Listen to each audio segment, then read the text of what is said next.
Hi everyone, and welcome back to my channel. I'm Bianca Rosen, a professional artist, and today we'll be discussing the do's and don'ts of watercolors. So let's get started.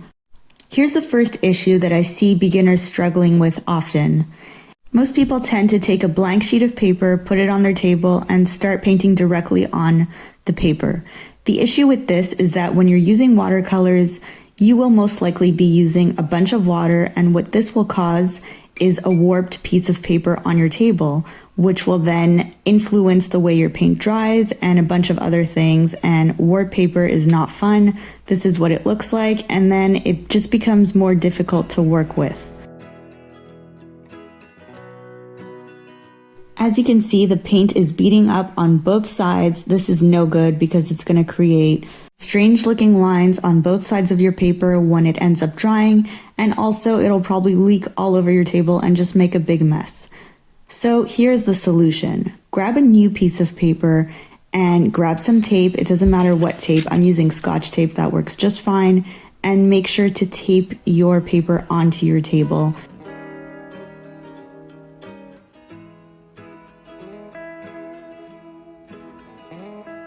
Once you've taped all four sides, you're ready to go ahead and place your pigment on your paper. And you're gonna see that this is so much easier to work with. You don't have a piece of paper that's moving around your table, and you don't have messy paint leaking all over your hands and just making a big disaster. So highly recommend this technique. Don't forget, just tape your paper onto your table. You can really use any type of tape that you have at hand. Once again, this is Scotch tape. It isn't the best type of tape to use as it can end up ripping your paper, but that's what I had at hand, so that's what I'm using. To speed up the process, I've decided to use a hairdryer and dry this piece of paper just to show you guys the result. As you can see, it's looking really great. I just have a little section on the left that had a bit too much pigment, and this can happen with watercolors. Don't be too hard on yourself. As you can see, my paper has remained flat, and that's exactly what you want when painting with watercolors, because this will allow you to use as much water as you want without causing your paper to buckle up and without creating a whole mess on your table. So as you can see, it's not perfect. It has gone a little bit underneath my tape, but that can happen. This is only to show you what you should do in order to keep your paper flat. I highly recommend using painter's tape to tape down your paper. I just didn't have any when I filmed this video. The next problem I see my beginner students having is when creating a gradient wash. So sometimes what ends up happening when you're not used to watercolors and you don't know how much pigment versus water to use is that you end up using too much water, which basically forms a puddle rather than a gradient. Instead, try using less pigment and less water on your brush and use a simple S motion, and you'll notice that you get a lovely gradient and no problems with puddles or oversaturation. This does require some practice, so be patient. It may take a few tries. You can also paint upwards from bottom to top to get the perfect gradient. So there you have it. On the left, we have the mistake, which is the puddle that beginners tend to make when they don't really know how much water versus pigment to use. And on the right, you have the lovely gradient that you will be able to get and master with time. Just follow my steps and rewatch this video if necessary. The next mistake I see my beginner students making is when outlining an object that they will later fill in with paint, is that they will push too hard on their pencil, making their sketch extremely dark. The issue with this is that once you fill it in with paint, you'll notice these bold, dark lines from your sketch that really stand out and take away from the delicacy of the watercolors. I'm going to show you now by filling this in with some green paint, and afterwards I'll be drawing out a second version of this tree to show you how you should sketch before filling in with watercolors so that your sketch doesn't overpower the transparency and really what you're looking for in watercolors, which is a very delicate feel. Alright, I'm just about done here filling out my tree, and as you can see, the pencil line really does stand out. This could be cute if this is the effect you're going for, but in my case, and in the case of most people who are learning watercolors, the whole point of them is to get a very soft look, and you just want everything to blend together nicely and not look too heavy and bold.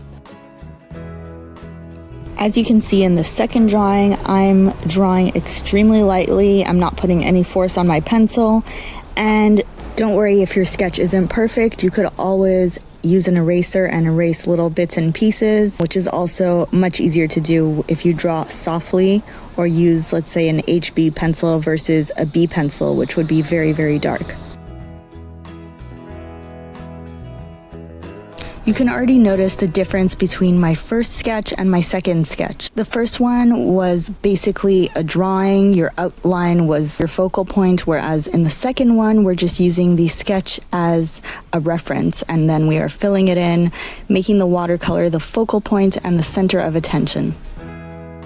Don't forget when painting that it's essential to let go and have fun. Don't be too hard on yourself. Your painting doesn't have to be perfect. The whole purpose of watercolors, in my opinion, is to have something that looks very loose and very natural, which is why when sketching, it's important not to push too hard on your pencil and to just go lightly with your lines so that your sketch doesn't overpower your painting. Now it's time to discuss one of the more difficult exercises that my students tend to have problems with. And this is regarding two-color gradient washes. The main mistake I see all the time is that my students will take a color, lay it down on a piece of paper, clean their brush, which is great, and then they grab the second color and place it underneath and just barely touch each color together. Now, as you can see, this does create a beautiful effect, but it is not what we are looking for when wanting to combine two colors to create a nicely blended two-toned wash.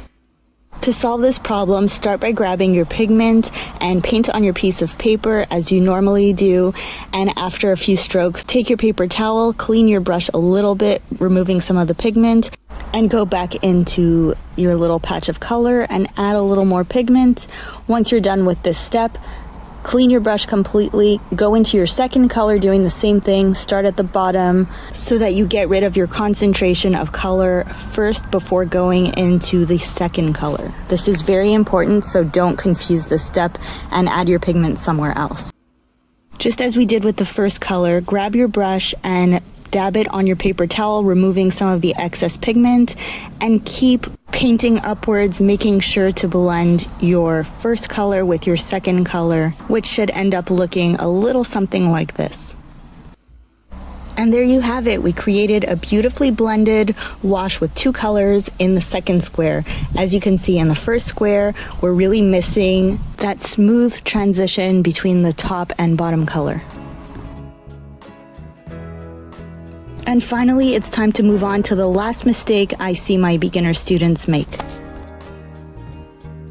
A lot of the time, students come to me and ask why their paper is peeling and what the cause is for that.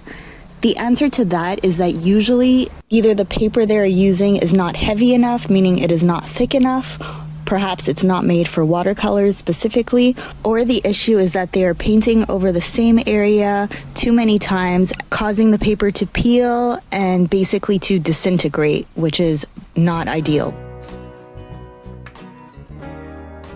A simple solution to this is to not go over the same area multiple times. Try to keep it minimal, only a few strokes in one area, and then move on to the next area of your painting.